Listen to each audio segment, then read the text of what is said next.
Welcome back, everybody. I am Randy. This is Modern Randy, and today we're going to be talking about Pioneer because we have the RC coming up here in DC in less than a month.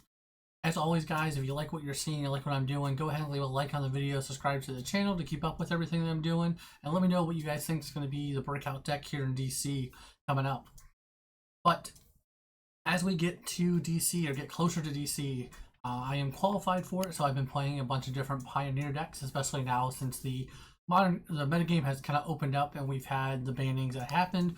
Amalia is no longer here, Soren's no longer here. Kind of let aggro now be a thing in the format again, as well as a bunch of different things have kind of been popping up, and we're seeing kind of what sticks, what doesn't. So speaking of that, the newest hotness that has popped up or that has showcased over the last couple of days here is the black-red aggro deck, or like a black-red prowess deck, whatever you want to really call it. Rakdos aggro, it's been called. Basically, you know, just red and black spells that also deal damage and go to the face. It's basically what we're doing. You could almost call this more of a black-red like heroic deck, essentially, because we have the two new mouse cards. We have Heartfire Hero for 1 red. It's a 1/1 and it has Valiant. So whenever it becomes a target of a spell ability you control for the first time each turn, you get a +1/+1 counter on it. And then whenever it dies, it deals damage equal to its power to each opponent. And the other new one here is Ember Heart Challenger. It has Haste, Prowess, 2/2 for 2. Also has this triggered ability of whenever it becomes a target of a spell ability you control for the first time each turn, exile a top card of your library until the end of turn, you may play that card. That's kind of the two new biggest cards we have here going along with our package. So along with the Hero and the Challenger, we also have 4 Slick Shot Show Off. Don't need to explain why this card's good. We also are playing 2 Dreadhorde Arcanists. If you remember back when this type of deck originally came out, like probably 2 years ago now, this used to be a staple card. We're just down to 2 of it. Honestly, I think it's a card that can be cut from the deck after playing in 2 different leagues with this deck. I don't think I ever cast this card once. Obviously, I have a small sample size, but I don't think that this card is necessarily that great in the deck. I think it's just kind of there as another creature. I'm kind of curious to see what we can do to cut it and change it. That being said, we're also playing 4 Monastery Swift Spears. Again, don't really need to go over why a good 1-drop is good. And we're playing 4 Kamano Faces of Kazan, as I mispronounced that horribly. Card's an all-star, probably one of the best cards in the deck as a whole, and it doesn't really look like it. But that's pretty much our creature suite that we're playing here. We're running this is 20 lands, playing as many of the dual lands as we can, essentially 4 Blood Cliffs, 4 Black Cliffs, 4 Sulphur Springs, a couple of Remnant Ruins, Sokazon, 1 Den of the Bugbear, along with 1 of the Blightstep Pathways, and then one of the newest cards here is this Rockface Village, which looks horrendous and can be horrendous. So it taps for colorless, or it taps for red, and you can only cast that to spend or to cast like creature spells. And then it also has this ability of a red and tap, and target lizard, mouse, otter, or raccoon you control gets +1/+0, gains haste until end of turn, activate only as a sorcery. Now this looks weird, right? It doesn't really look powerful enough to be in our deck. It kind of seems like it could screw us over, right? If you draw it, it can definitely screw you over. I have played enough with this deck to know that this card as a 1-of seems almost like too much, but at the same time can do so much work on so little bit. So this card can be horrendous because it is, you know, it doesn't let us cast all of the other spells that aren't creatures, right? So that is a little worrisome as a whole, because most of the other pump spells and spells like that are just 1 generic red, so this doesn't actually help cast those. But the second line of text here, where you let your target mouse gets +1/+0 and haste until end of turn, is really big. It grows your Heartfire Hero, so it turns it into starts popping up those counters without basically no investment into it. So if it gets killed in response, you didn't lose anything besides 2 mana. Ember Heart Challenger, it lets you start like filtering the top of your deck, getting more pump spells, getting more creatures, drawing stuff, you know, things like that. Just kind of like these good little things. It's a literally like little interaction, but it actually does help out a lot. And as much as I hate this card, kind of with a passion, it feels like it feels bad some of the time, but it has won me more games than I care to admit to. It is actually a very powerful land that is also going to hurt you some number of the time. But besides our creature suite, essentially, and the reason why Kamano here is in the creature suite is it does flip over into a 2/2 haste creature. So it is just another creature essentially that you want to play on turn 1 that becomes a creature on turn 3. Super powerful card. We're running 4 Monstrous Rage, obviously a good card, gives your creature +2/+2. The monster roll also gives an additional +1/+1 and trample, super good. We're playing 4 Titan Strength, being able to give your creature +3/+2, or sorry, +3/+1, and Scry 1, super good. And then Might of the Meek, which is a little weird. So it's an instant speed, 1 mana, unless you draw, or sorry, target creature gains trample to end of turn. It also gets +1/+0 until end of turn if you control a mouse. Notably, we are running, the 8 mice in our deck, and then you also draw a card. So super good there. We're playing 2 Reckless Rage as kind of our removal spell, and we're running 2 Claim to Fame as a way to buy back our creatures, as well as give them, surprise haste and pump ability with the Fame part. Super good. Just one of the reasons we're in black essentially is for this Claim to Fame. And the other reason we're in black is for this Palace Sellsword. So he is a 2-mana creature, 2/2, and when he enters with an additional +1/+1 counter for each creature that died under your control this turn. Does not matter. We care about the Avenger. The Burn Together. So target creature you control deals damage equal to its power to any other target, and then you sacrifice it. So notably, if we go all in, we pump up, our Heartfire hero, make him into like a 7 damage creature attack. Then we target him with this. We do 7 damage to their face, and then we sacrifice it. We're going to sacrifice it because of this ability, and then when he dies, he's going to do another 7 damage. So it's one of these things where you can just do an explosive amount of damage out of the gate, and then out of nowhere, you can still just kill your opponent. Or when you get to those like weird board lock stalls, or like you can't really punch in great or do anything too well, this lets you kind of just like go over top of them or get through it by just doing the damage directly to their face. It's kind of one of those things where like you have to play around it, you have to be careful, but like your opponent essentially can tap out and just die because of this. It's led to a couple different like turn 3, turn 4 kills for me with this.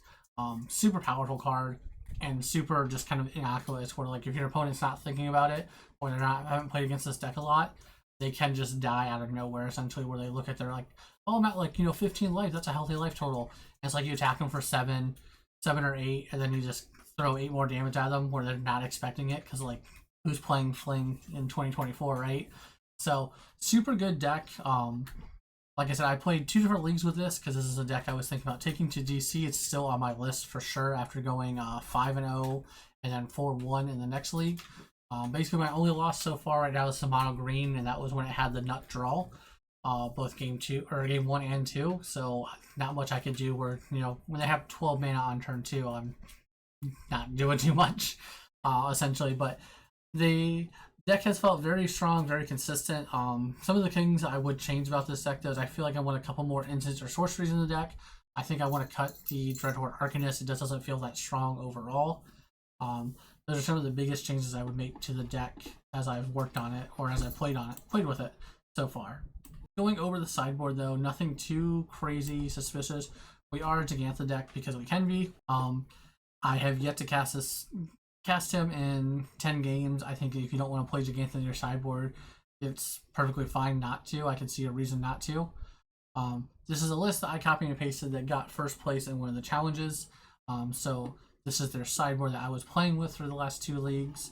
We had 4 Thoughtseize in the sideboard, mainly for the combo decks or anything you're trying to like kind of slow down or stop. We had 1 Reckless Rage as another removal spell, along with the 4 Fatal Pushes, and then 1 Flowstone Infusion gives your creature +2/-2 to end a turn.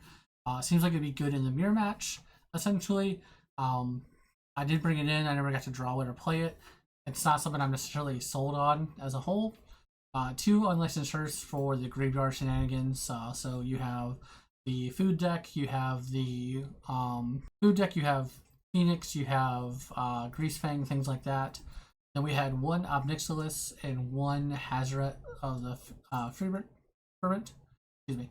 Both these cards I assumed were in for control. I never played against really a control matchup to do anything with them. Most of the time I was bringing either Thought Seizes, Fatal Pushes, Reckless Rage, and Unlicensed Hearse.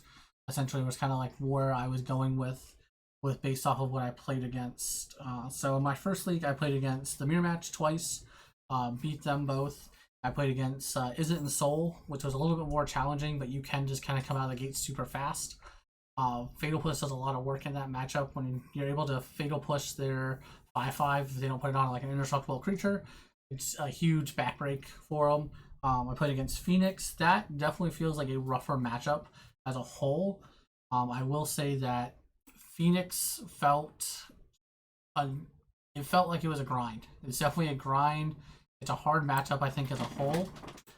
It's definitely where are you, stupid little? The Rock Face Village is kind of where I started to enjoy playing that card. In my game 2, it single-handedly helped me win just by continuously pumping my Heartfire hero when they didn't have a removal spell.